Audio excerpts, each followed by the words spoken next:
बाहर निकाल दिया था। बाहर जाने के बाद वो जंगल में जाकर के रहने लगे। उनके एक पुत्र था जिसका नाम था सत्यवान। राजा का नाम था उत्तमसेन।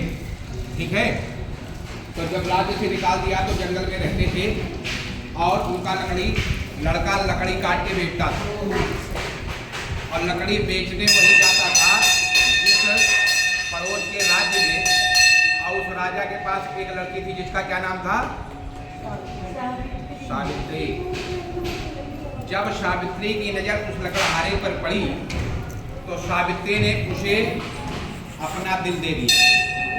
ठीक है, जब दिल दे दिया तो राजा ने सोचा कि मेरी लड़की शादी की योग्य हो गई है तो इसकी शादी कर देनी चाहिए। उसके बाद जब राजा रानी बात कर रहे थे उसी समय यमराज जी आ गए। ठीक है, सावित्री ने कहा कि आपको मेरे लिए दूल्हा ढूंढने की जरूरत नहीं है, मैंने अपनी इच्छा अनुसार अपना वर ढूंढ लिया।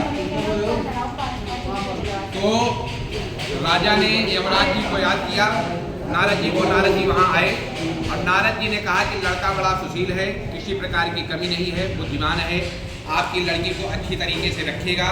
लेकिन उसकी उम्र कितनी है? 1 साल। 1 साल के बाद वो मर जाएगा। जब ऐसा राजा रानी ने सुना तो उनको बहुत चिंता हुई और लड़की को समझाने लगे कि तू एक राजा की लड़की है और तेरे एक लकड़हारे को दे बैठी है, मेरी कितनी बड़ी बेइज्जती होगी। मैं तेरी किसी राजा के लड़के के साथ शादी करूंगा। लेकिन सावित्री ने एक भी बात नहीं मानी और एक दिन सत्यवान के साथ उन्होंने शादी रचा ली। शादी रचाने के बाद वो जाकर के सास ससुर और पति के साथ रहने लगी।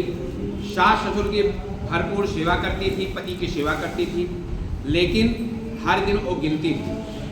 आज एक दिन शादी के हो गए, 2 दिन हो गए, जिस दिन 1 साल बीतता है उस दिन सावित्री अपने सास ससुर से कहती है कि आज मुझे आज्ञा दे दीजिए, मैं पति के साथ जाऊं।